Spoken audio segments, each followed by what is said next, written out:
ನಮಸ್ಕಾರ ಗೆಳೆಯರೆ. ನಾವು ಈ ಹಿಂದಿನ ವಿಡಿಯೋದಲ್ಲಿ ಸಂವಿಧಾನದ ಪೀಠಿಕೆಯ ಉದಾತ್ತ ಪದಗಳಾದ ಸಾರ್ವಭೌಮ, ಸಮಾಜವಾದಿ, ಧರ್ಮನಿರಪೇಕ್ಷ, ಪ್ರಜಾಸತ್ತಾತ್ಮಕ, ಗಣರಾಜ್ಯ ಈ ಪದಗಳ ಅರ್ಥ ಏನೇನ ಅಂತೇಳಿ ನೋಡಿವಿ.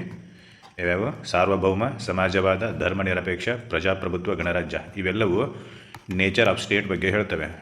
ಅಂದರೆ ನಮ್ಮ ರಾಜ್ಯದ ಆಡಳಿತ ಹೆಂಗಿರಬೇಕು, ಸರ್ಕಾರ ಹೆಂಗಿರಬೇಕು ಅಂತೇಳಿ ಹೇಳ್ತವೆ.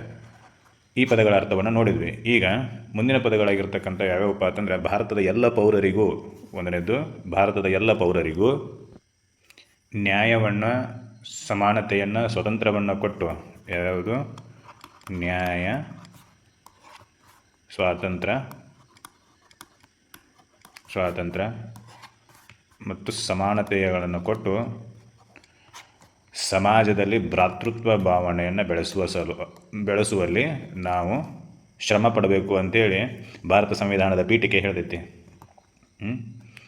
ಯಾವ್ಯಾವುದು? ನ್ಯಾಯ, ಸ್ವತಂತ್ರತೆ, ಸಮಾನತೆ ಮತ್ತು ಭ್ರಾತೃತ್ವ. ಈ ಪದಗಳ ಅರ್ಥವನ್ನು ನೋಡೋಣ. ಮೊದಲಿಗೆ ನ್ಯಾಯ.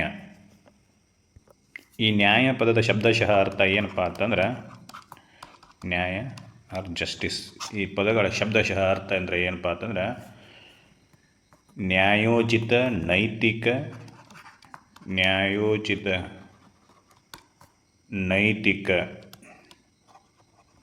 ಮತ್ತು ನಿಷ್ಪಕ್ಷಪಾತ.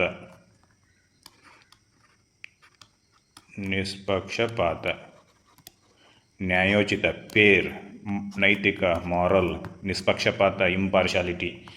ಈ ರೀತಿಯಾಗಿರ್ತಕ್ಕಂಥ ಉಪಚಾರವನ್ನು ನಾವು ಎಲ್ಲರಿಗೂ ನೀಡುವ ಪರಿಕಲ್ಪನೆಯನ್ನು ನ್ಯಾಯ ಅಂತ ಕರಿತೀವಿ. ಟ್ರೀಟ್ಮೆಂಟ್ ಟುವರ್ಡ್ಸ್ ಆಲ್, ಎಲ್ಲರಿಗೂ ನೀಡುವ ಪರಿಕಲ್ಪನೆ. ಯಾವ ರೀತಿ? Fair, moral and impartiality. ನ್ಯಾಯೋಚಿತ, ನೈತಿಕ ಮತ್ತು ನಿಷ್ಪಕ್ಷಪಾತವಾಗಿ ಎಲ್ಲರನ್ನೂ ನಾವು ಉಪಚರಿಸುವ ಪರಿಕಲ್ಪನೆಯನ್ನು ನ್ಯಾಯ ಅಂತ ಕರಿತೀವಿ. The concept which treated all peoples in fair, moral and impartiality called as justice ಅಂತ. ಅಂದರೆ ಪ್ರತಿಯೊಬ್ಬರಿಗೂ ನಾವು ಈ ರೀತಿಯಾಗಿರ್ತಕ್ಕಂಥ ಟ್ರೀಟ್ಮೆಂಟನ್ನು ಕೊಡೋದು, ಉಪಚಾರವನ್ನು ಕೊಡೋದು, ಇದನ್ನು ನಾವು ನಿಷ್ಪಕ್ಷಪಾತ ಜಸ್ಟಿಸ್ ಅಂತೇಳಿ ಕರಿತೀವಿ.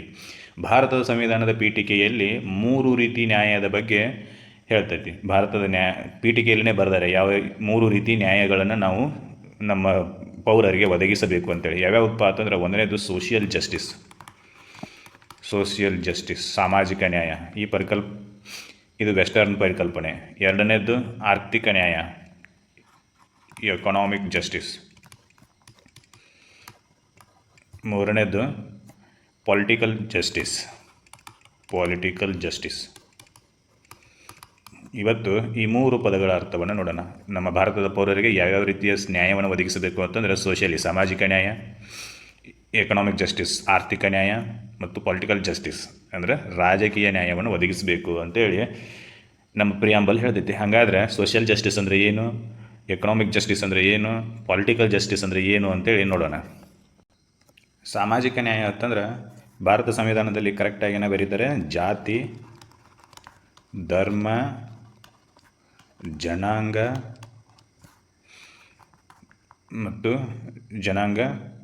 ಲಿಂಗ, ಆಮೇಲೆ ಜನ್ಮಸ್ಥಳ ಇವುಗಳ ಆಧಾರದ ಮೇಲೆ ತಾರತಮ್ಯ ಮಾಡುವಂತಿಲ್ಲ.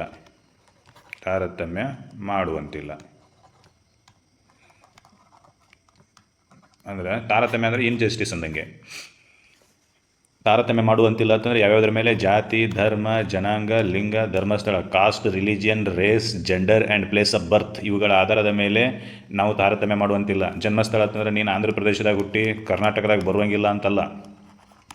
ಭಾರತದ ಯಾವುದೇ ಭಾಗದಲ್ಲಿ ಹುಟ್ಟಿದ್ರೂ ಕೂಡ ಭಾರತದ ಯಾವುದೇ ರಾಜ್ಯದಲ್ಲಿ ನೌಕರಿ ಮಾಡ್ಬೋದು, ಅಥವಾ ಉದ್ಯೋಗ ಮಾಡ್ಬೋದು, ಅಥವಾ ಅಲ್ಲಿ ಬಂದು ನೆಲೆಸ್ಬೋದು. ಅವಂಗೆ ನೀನು ಆಂಧ್ರ ಪ್ರದೇಶದವ ಕರ್ನಾಟಕಕ್ಕೆ ಯಾಕೆ ಬಂದು, ಮಹಾರಾಷ್ಟ್ರದವ ಕರ್ನಾಟಕಕ್ಕೆ ಯಾಕೆ ಬಂದು, ನೀನು ಉತ್ತರ ಪ್ರದೇಶದವ ಮಧ್ಯಪ್ರದೇಶದಾಗ ಯಾಕದಿ, ಈ ರೀತಿ ಯಾವುದೇ ರೀತಿಯಾಗಿರ್ತಕ್ಕಂಥ ಕ್ವಶನನ್ನು ಕೇಳುವಂಗಿಲ್ಲ.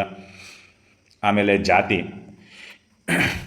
ನೀ ಮೇಲ್ಜಾತಿಯವರಿಗೆ ಒಂದು ರೀತಿಯ ನ್ಯಾಯ, ಆಮೇಲೆ ಕೆಳಜಾತಿಯವರಿಗೆ ಒಂದು ರೀತಿಯ ನ್ಯಾಯ ಅಂತಲ್ಲ. All are equal before the law, ಅಂದರೆ ಕಾನೂನಿನ ಮುಂದೆ ಎಲ್ಲರೂ ಸಮಾನರೇ. ಆಮೇಲೆ ಧರ್ಮ, ನೀ ಮುಸ್ಲಿಮ್ ಅದಿ ನಿನಗೊಂದು ರೀತಿ ನ್ಯಾಯ, ನಾನು ಹಿಂದೂ ಅದೀನಿ ನನಗೊಂದು ರೀತಿ ನ್ಯಾಯ, ನಾನು ಇನ್ನೊಬ್ಬ ಕ್ರಿಶ್ಚಿಯನ್ ಅದೀನಿ ನನಗೊಂದು ರೀತಿ ನ್ಯಾಯ.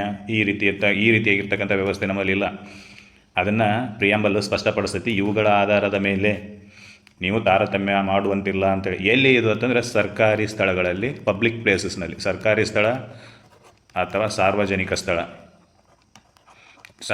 ಸ್ಥಳ ಇವುಗಳಲ್ಲಿ ಮಾಡುವಂತಿಲ್ಲ. ಯಾವುದರ ಆಧಾರದ ಮೇಲೆ? ಜಾತಿ, ಧರ್ಮ, ಜನಾಂಗ ಮತ್ತು ಜನ್ಮಸ್ಥಳ ಇವುಗಳ ಆಧಾರದ ಮೇಲೆ ತಾರತಮ್ಯವನ್ನು ಈ ಪ್ಲೇಸಸ್ನಲ್ಲಿ ಮಾಡುವಂಗಿಲ್ಲ. ನೀವು ಬೇರೆ ಎಲ್ಲಾರ ಮಾಡ್ಕೊರಿ, ನಿಮ್ಮ ಮನ್ಯಾಗ ಮಾಡ್ಕೊರಿ, ನಾವೇನು ಬೇಡ ಅನ್ನೋದಿಲ್ಲ ಅಂತೇಳಿ ಹೇಳ್ತೈತೆ ಸಂವಿಧಾನ. ಹೇಗೆ ಜಾತಿ, ಧರ್ಮ, ಜನಾಂಗ ಮತ್ತು ಜನ್ಮಸ್ಥಳಗಳು ಇವುಗಳ ಆಧಾರದ ಮೇಲೆ ತಾರತಮ್ಯ ಮಾಡುವಂಗಿಲ್ಲ ಅಂತೇಳಿ ಸೋಷಿಯಲ್ ಜಸ್ಟಿಸ್ ಹೇಳ್ತೈತಿ. ಸಾಮಾಜಿಕ ನ್ಯಾಯ ಇದರ ಅರ್ಥ ಏನಪ್ಪ ಅಂತಂದರೆ ಯಾವುದೇ ಒಂದು ವರ್ಗಕ್ಕೆ ವಿಶೇಷ ಸ್ಥಾನಮಾನಗಳು ಇರೋದಿಲ್ಲ. ಸ್ಥಾನಮಾನ ಇರೋದಿಲ್ಲ ವರ್ಗಕ್ಕೆ ಅಥವಾ ವ್ಯಕ್ತಿಗೆ. ಯಾವುದೇ ಒಂದು ವರ್ಗಕ್ಕೆ, ಸಮಾಜದ ಯಾವುದೇ ಒಂದು ವರ್ಗಕ್ಕೆ ಅಥವಾ ವ್ಯಕ್ತಿಗೆ ವಿಶೇಷ ಸ್ಥಾನಮಾನಗಳು ಇಲ್ಲದೇ ಇರುವ ಸ್ಥಿತಿಯನ್ನು ನಾವು ಸೋಷಿಯಲ್ ಜಸ್ಟಿಸ್ ಅಂತ ಕರಿತೀವಿ. ವಿಶೇಷ ಸ್ಥಾನಮಾನಗಳು ಅಂತಂದರೆ, ಈಗ ನಮ್ಮ ಮೇಲ್ಜಾತಿ ಅವದಾನೆ, ನನಗೆ ಎಲ್ಲ ರೀತಿ ಇರ್ತಕ್ಕ ಸ್ಥಾನಮಾನಗಳನ್ನು ಕೊಡಬೇಕು, ಅವ್ನು ಕೆಳಜಾತಿ ಅವದಾನು ಅವ್ನಿಗೆ ಯಾವುದೇ ರೀತಿಯಾಗಿರ್ತಕ್ಕಂಥ ಪದವಿಗಳನ್ನು ಕೊಡಬಾರ್ದು ಅಂತ ಏನಲ್ಲ. ಅವರ ವ್ಯಕ್ತಿಯ ಮೆರಿಟದ ಆಧಾರದ ಮೇಲೆ, ಘನತೆಯ ಆಧಾರದ ಮೇಲೆ ಆಯಾ ವ್ಯಕ್ತಿಗಳಿಗೆ ಆಯಾ ಸ್ಥಾನಗಳನ್ನು ಕೊಡಲೇಬೇಕು. ಇದನ್ನು ನಾವೇನಂತೆ ಕರಿತೀವಿ ಅಂತಂದರೆ ಸಾಮಾಜಿಕ ನ್ಯಾಯ ಅಂತ ಕರಿತೀವಿ. Absence of the privileges towards any single section or person ಅಂತೇಳಿ. ಸಮಾಜದಲ್ಲಿನ ಯಾವುದೇ ವಿಶೇಷ ವರ್ಗಕ್ಕೆ ಅಥವಾ ವ್ಯಕ್ತಿಗಳಿಗೆ ಯಾವುದೇ ವಿಶೇಷ ಸ್ಥಾನಮಾನಗಳು ಕೊಡುವಂತಿಲ್ಲ. ಇದನ್ನು ನಾವು ಸೋಷಿಯಲ್ ಜಸ್ಟಿಸ್ ಅಂತ ಕರಿತೀವಿ. ಇನ್ನು ಎರಡನೇದು ಆರ್ಥಿಕ ನ್ಯಾಯ. ಆರ್ಥಿಕ ನ್ಯಾಯ ಅಂತಂದರೆ ಸಮಾಜದಲ್ಲಿ ಹೆಚ್ಚುತ್ತಿರುವ ಶ್ರೀಮಂತ ಮತ್ತು ಬಡವರ ನಡುವಿನ ಅಂತರವನ್ನು ಕಡಿಮೆ ಮಾಡುವುದು ಅಥವಾ ತೆಗೆದುಹಾಕುವುದು. ಅಂತರವನ್ನು ಕಡಿಮೆ ಮಾಡುವುದು ಇಲ್ಲವೇ ಎಲಿಮಿನೇಟ್ ಮಾಡೋದು, ತೆಗೆದುಹಾಕೋದು. ಹೆಂಗೆ ತೆಗೆದುಹಾಕೋದು ಅಂತಂದರೆ ಎಲ್ಲರಿಗೂ ಉದ್ಯೋಗ ಮತ್ತು ಅವಕಾಶಗಳಲ್ಲಿ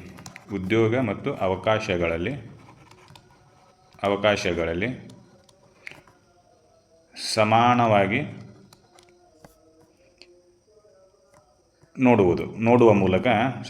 ನೋಡುವ ಮೂಲಕ ಏನು ಮಾಡೋದು ಅಂತಂದರೆ ಆರ್ಥಿಕ ನ್ಯಾಯವನ್ನು ಒದಗಿಸುವುದು ಅಥವಾ ಶ್ರೀಮಂತ ಮತ್ತು ಬಡವರ ನಡುವಿನ ಅಂತರವನ್ನು ಕಡಿಮೆ ಮಾಡೋದು. ಹಾಗೆ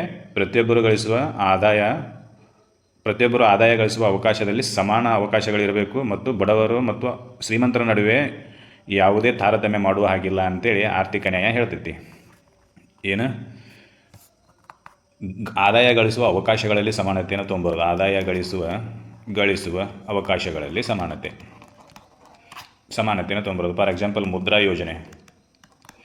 ನೀವೇನಾದರೂ ಬಿಸ್ನೆಸ್ ಮಾಡೋಕೊಂಡ್ರಿ ಅಂತಂದ್ರೆ ಅಲ್ಲಿ ಎಲ್ಲರಿಗೂ ಲೋನ್ ಕೊಡ್ತಾರೆ. ಶ್ರೀಮಂತರಿಗೆ ಅಷ್ಟೇ ಲೋನ್ ಕೊಡ್ತಾರೆ ಅಂತೇನಿಲ್ಲ, ಬಡವರಿಗೆ ಅಷ್ಟೇ ಲೋನ್ ಕೊಡ್ತಾರೆ ಅಂತೇನಿಲ್ಲ, ಎಲ್ಲರಿಗೂ ಲೋನ್ ಕೊಡ್ತಾರೆ. ಲೋನನ್ನು ಪಡೆಯುವ ಮೂಲಕ ಎಲ್ಲರೂ ಉದ್ಯೋಗವನ್ನು ಸ್ಟಾರ್ಟ್ ಮಾಡ್ಬೋದು.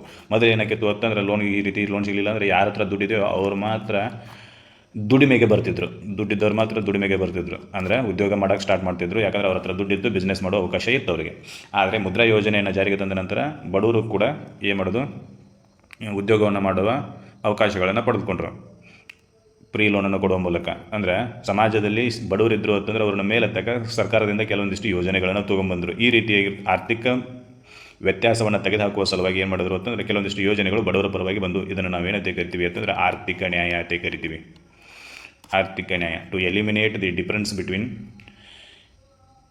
ಹ್ಯಾವ್ಸ್ ಆ್ಯಂಡ್ ನಾಟ್ ಹ್ಯಾವ್ಸ್ ಅಂತ.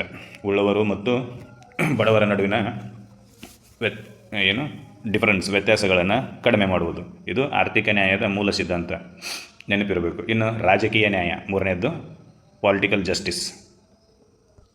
ಈ ಪೊಲಿಟಿಕಲ್ ಜಸ್ಟಿಸ್ ಏನು ಹೇಳ್ತೈತಿ ಅಂತಂದರೆ ರಾಜಕೀಯ ಹಕ್ಕುಗಳು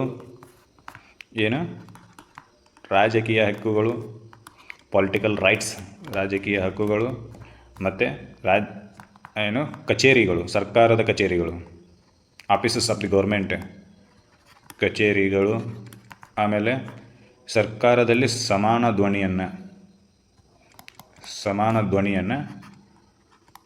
ಹೊಂದುವಂತೆ ಮಾಡುವುದು ಪೊಲಿಟಿಕಲ್ ಜಸ್ಟಿಸ್. ಸಮಾನ ಧ್ವನಿಯನ್ನು ಹೊಂದುವಂತೆ ಮಾಡುವುದು. ಸರ್ ಇದೇನು ರಾಜಕೀಯ ಹಕ್ಕುಗಳು, ಕಚೇರಿಗಳು, ಸಮಾನ ಧ್ವನಿ ಏನೇನೋ ಹೇಳಕತ್ತಿರಲ್ಲ ಅಂತ ಏನ್ಬಿಟ್ರಿ. ರಾಜಕೀಯ ಹಕ್ಕುಗಳು ಅಂತಂದರೆ ಪ್ರತಿಯೊಬ್ಬರಿಗೂ, ಭಾರತದಲ್ಲಿರುವ ಪ್ರತಿಯೊಬ್ಬ ಪೌರರು ಕೂಡ ಎಲೆಕ್ಷನ್ಗೆ ನಿಲ್ಬೋದು. ರಾಜಕೀಯ ಹಕ್ಕು ಯಾವ election? MLA election, MLC election, MP election, ಗ್ರಾಮ ಪಂಚಾಯತಿ ಎಲೆಕ್ಷನು, ರಾಷ್ಟ್ರಪತಿ ಎಲೆಕ್ಷನು, ಉಪರಾಷ್ಟ್ರಪತಿ ಎಲೆಕ್ಷನು. ಇವು ಪೊಲಿಟಿಕಲ್ ಆಫೀಸಸ್. ಅಂದರೆ ರಾಜಕೀಯ ಕಚೇರಿಗಳಿವೆಲ್ಲ, ಇದರಲ್ಲಿ ನಾವು ಸಮಾನವಾಗಿ ಪಾರ್ಟಿಸಿಪೇಟ್ ಮಾಡ್ಬೋದು. ನೀವು ಶ್ರೀಮಂತದಲ್ಲಿ ಅಷ್ಟೇ ಪಾರ್ಟಿಸಿಪೇಟ್ ಮಾಡಬೇಕು, ನೀ ಶಾನ್ಯಾದಿ ಅಷ್ಟೇ ಪಾರ್ಟಿಸಿಪೇಟ್ ಮಾಡಬೇಕು, ಈ ರೀತಿಯಾಗಿರ್ತಕ್ಕಂಥ ತಾರತಮ್ಯ ಇರುವುದಿಲ್ಲ. ಆಮೇಲೆ ನೀವು ಮೇಲ್ಜಾತಿಯವದೇ ಅಷ್ಟೇ ಪಾರ್ಟಿಸಿಪೇಟ್ ಮಾಡಬೇಕು, ಕೆಳಜಾತಿಯವನು ಅಷ್ಟೇ ಪಾರ್ಟಿಸಿಪೇಟ್ ಮಾಡಬೇಕು, ಇಲ್ಲ. ಹಿಂದೂದಾನು, ಮುಸ್ಲಿಮದಾನು, ಕ್ರಿಶ್ಚಿಯನ್ರದಾನು ಅವರವರ ಕ್ಷೇತ್ರಗಳಿಗೆ ಅವರವರಷ್ಟೇ ಮುಸ್ಲಿಮರಷ್ಟೇ ಪಾರ್ಟಿಸಿಪೇಟ್ ಮಾಡಬೇಕು, ಕ್ರಿಶ್ಚಿಯನ್ರಷ್ಟೇ ಪಾರ್ಟಿಸಿಪೇಟ್ ಮಾಡಬೇಕು. ಈ ರೀತಿಯಾಗಿರ್ತಕ್ಕಂಥ ತಾರತಮ್ಯ ನಮ್ಮಲ್ಲಿಲ್ಲ.